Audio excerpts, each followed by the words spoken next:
ఒకసారి ఆ సత్య దగ్గర కూడా వెళ్దాం. సత్య, ఏంటి మనం చూసాం పోలింగ్ ముందు వరకు చాలా హడావుడి చేశారు, వైసీపీ నాయకులు పోటీ పెట్టారు. వారు అభ్యర్థి అధికారిక అభ్యర్థే కాదు, దాదాపు ఇండిపెండెంట్లు కూడా పెద్ద సంఖ్యలో పెట్టినటువంటి పరిస్థితి. చివరి పోలింగ్ జరుగుతున్నప్పుడు పోలింగ్ సంబంధించి సిద్ధమయ్యారు, పోలింగ్ ప్రక్రియలో కొంతమంది పాల్గొన్నారు.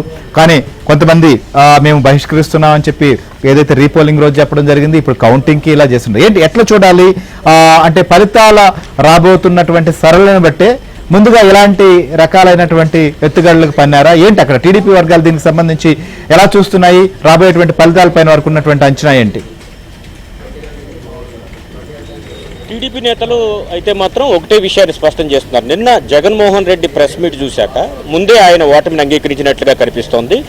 ప్రజాస్వామ్యం పరుడు వెళ్ళాలి, ప్రజాస్వామ్యం అక్కడ లేదు అని పదే పదే ఆయన చెప్పడం ద్వారా గడిచిన 30 ఏళ్లుగా ఆయన కానీ ఆయన కుటుంబం కానీ ఏం చేశాయి అక్కడ అనే ప్రశ్న అయితే వేస్తున్న పరిస్థితి అయితే ఉంది. గతంలో ఇప్పుడు ఉమేష్ చంద్ర అక్కడ పోలీస్ అధికారిగా ఉన్నప్పుడు ఎన్నికలు సక్రమంగా నిర్వహించే పరిస్థితి అయితే అక్కడ నెలకొంది. తరువాత ఈ ఎన్నికలు మాత్రమే పూర్తి స్థాయిలో సాధారణ ప్రజానీకం కూడా వచ్చి తమ ఓటు హక్కును వినియోగించుకునే అవకాశం అయితే కలిగిందని మనం చెప్పుకోవచ్చు. గతంలో కూడా పులివెందుల కానీ ఆ చుట్టుపక్కల అంటే కడప జిల్లాలో దాదాపు జరిగిన జడ్పీటీసీలన్నీ కూడా ఏకగ్రీవం జరిగింది. మొత్తం జడ్పీటీసీలన్నీ ఏకగ్రీవం అని అసలు ఎక్కడా ప్రపంచంలో ఎక్కడా కూడా ఇటువంటి ఎన్నికలు ఎక్కడా జరగలేదు. మొత్తం ఏకగ్రీవం అవడం అనేది అక్కడే జరిగింది. అటువంటి పరిస్థితుల నుంచి ఈరోజు పులివెందుల్లో కావచ్చు, ఒంటిమిట్టలో కావచ్చు, ఒక పులివెందుల్లో 11 మంది అభ్యర్థులు నామినేషన్ దాఖలు చేశారంటే ఎంత ప్రజాస్వామ్యయుతంగా ఈ ఎన్నికలు జరిగాయనేది చూడొచ్చు. అయితే దీన్ని అప్రజాస్వామికంగా జరిగాయని జగన్మోహన్ రెడ్డి అయితే చెబుతున్న పరిస్థితి అయితే ఉంది. దీనిపైన మాత్రం ఒకటే విషయం స్పష్టం చేస్తున్నారు. ఎన్నికల సమయంలో పోలీసులు ఏ విధంగా వ్యవహరిస్తారనే దాని మీద ఎన్నికలు ఎంత ప్రజాస్వామ్యయుతంగా జరుగుతాయనేది మనకు అర్థమవుతుంది. దానిలో భాగంగానే మొన్న 12వ తారీఖున జరిగినటువంటి ఎన్నికల సందర్భంలో పోలీసింగ్ పెర్ఫెక్ట్ గా జరిగింది, ఎన్నికల ప్రక్రియను సజావుగా జరిపేందుకు అని టీడీపీ నేతలు అంటున్నారు. అందుకే జగన్మోహన్ రెడ్డి తన ఓటమిని ముందే అంగీకరించాడు. అదే కనుక పోలీసింగ్ సరిగ్గా లేకపోయి ఉంటే గనక, ఏమాత్రం ఆ నాయకులను బయటకు విడిచిపెట్టుంటే గనక ఖచ్చితంగా రిగ్గింగ్, బూత్ క్యాప్చరింగ్ చేసి మొత్తం ఓట్లు తమ చేసుకునే పరిస్థితి ఉండేది. అటువంటి పరిస్థితులు ఈ ప్రభుత్వం కల్పించలేదు. ఈ ప్రభుత్వం కాదు, ఎన్నికల కమిషన్ కల్పించలేదు. కాబట్టి దానికి సంబంధించి ఈ విధంగా ఆరోపణలు చేస్తున్నారనేది ప్రధానమైన అంశం.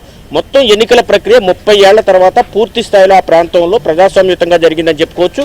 ఇదే సమయంలో ఒక్క అసెంబ్లీ పార్లమెంట్ ఎన్నికలకు మినహా 40 ఏళ్ళు 45 ఏళ్ళు వచ్చిన వాళ్ళు కూడా ఫస్ట్ ఓటు ఇది అంటే స్థానిక సంస్థలకు ఉపయోగించుకుని మొట్టమొదటి ఓటుగా కూడా చెబుతున్నారు. అంటే ఇన్నాళ్ళు ఎన్నికల ప్రక్రియ జరగకుండా అక్కడ కేవలం ఏకగ్రీవాలు చేసుకుంటూ ముందుకెళ్లే పరిస్థితి. ఇంత నియంతృత్వ పోకడలతో ఉన్నటువంటి ప్రాంతంలో ప్రజాస్వామ్యయుతంగా జరిగిన ఎన్నికలను వాళ్ళు జీర్ణించుకోలేకపోతున్నారని టీడీపీ నేతలు చెబుతున్నారు.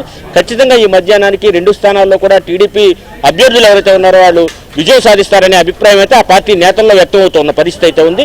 మరి కాసేపట్లో అవసరమైతే సంబరాలకు కూడా వారు సిద్ధమవుతున్న పరిస్థితి అయితే ఉంది. రైట్ సత్య, మీరు అక్కడి నుంచి లైవ్ అప్డేట్ ఇవ్వండి. ఖచ్చితంగా ఫలితాలు కూడా మరి కాసేపట్లోనే రాబోతున్నాయి. ఇప్పటికే పులివెందులకు సంబంధించినటువంటి ఓట్లు మొత్తం కట్టలు కట్టినటువంటి పరిస్థితి. 25 ఓట్లు చొప్పున ఒక్కొక్క కట్ట కూడా కట్టారు. ఇక వాటిని లెక్కించేటువంటి ప్రక్రియ కూడా మొదలైంది. సో దీనికి సంబంధించినటువంటి అప్డేట్ కూడా మనకు అక్కడ కౌంటింగ్ కేంద్రాల నుంచి మన Dinesh Srinivas minute to minute కూడా లైవ్ అప్డేట్ ఇస్తూ ఉన్నారు.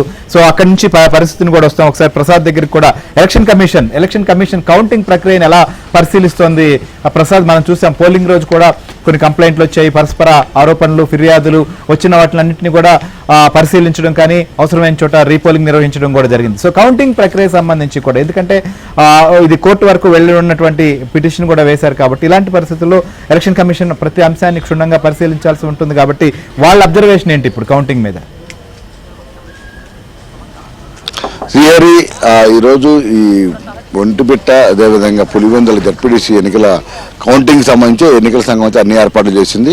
ఆ ఉదయం నుంచి కూడా దీనికి సంబంధించి వెబ్ మానిటరింగ్ ద్వారా అన్ని మొత్తం పరిశీలిస్తూ ఎప్పటికప్పుడు ఆడున్న అధికారులకు సిబ్బంది తగిన ఆదేశాలు జారీ చేస్తూ ఉంది. ఒకవైపు వైసీపీ పార్టీ ఓటమిని పరోక్షంగా అంగీకరిస్తూనే ఈ ఎన్నికల ఫలితాలు బయటికి రాకుండా లేకపోతే కౌంటింగ్ జరగకుండా ఆ హైకోర్టు ద్వారా ఆపాలని ఇష్ట ప్రయత్నాలు చేస్తున్నప్పుడు కూడా ఎన్నికల నియమావళి ప్రకారం ఎన్నికల సంఘం మాత్రం తన పని తాను చేసుకుంటూ పోతుంది. వాటి నుంచి కూడా ఎక్కడ ఎటువంటి వివాదాలకు ఆస్కారం లేకుండా ఎవరైనా విమర్శలు చేసినా వైసీపీ నాయకులు పలుమార్లు వచ్చి ఆ కంప్లైంట్లు ఇచ్చినప్పటికి కూడా వాటిని పరిశీలిస్తూనే మరోవైపు తాను చేయాల్సిన పని అయితే చేస్తోంది. ఈరోజు కౌంటింగ్ సంబంధించి కూడా ఉదయం నుంచి కూడా ఎన్నికల కమిషనర్ నీలం సాహ్ని నేతృత్వంలో సిబ్బంది కూడా మొత్తం వెబ్ మానిటరింగ్ ద్వారా పర్యవేక్షిస్తూ ఉన్నారు. అక్కడ సిబ్బంది కూడా ఇప్పుడే కట్టడం పూర్తయిన నేపథ్యంలో మధ్యాహ్నానికి ఫలితాలు కూడా వస్తాయని చెప్తున్నారు. హైకోర్టు తీర్పుతో కావచ్చు లేదా ఈ కేసులతో Right, కావచ్చు right. సంబంధం లేదని తాము నిర్వహించాల్సిన ప్రక్రియ మొత్తం కూడా నిర్వహిస్తున్నట్టు కూడా చెప్తా ఉన్నారు శ్రీహరి. రైట్ ఖచ్చితంగా కౌంటింగ్ కేంద్రం వద్ద కూడా ప్రస్తుతం లెక్కింపు మొదలైంది కాబట్టి అక్కడ అప్డేట్ కూడా చూసే ముందు ఒక చిన్న బ్రేక్ తీసుకుందాం. బ్రేక్ తర్వాత దినేష్ దగ్గరికి వెళ్దాం.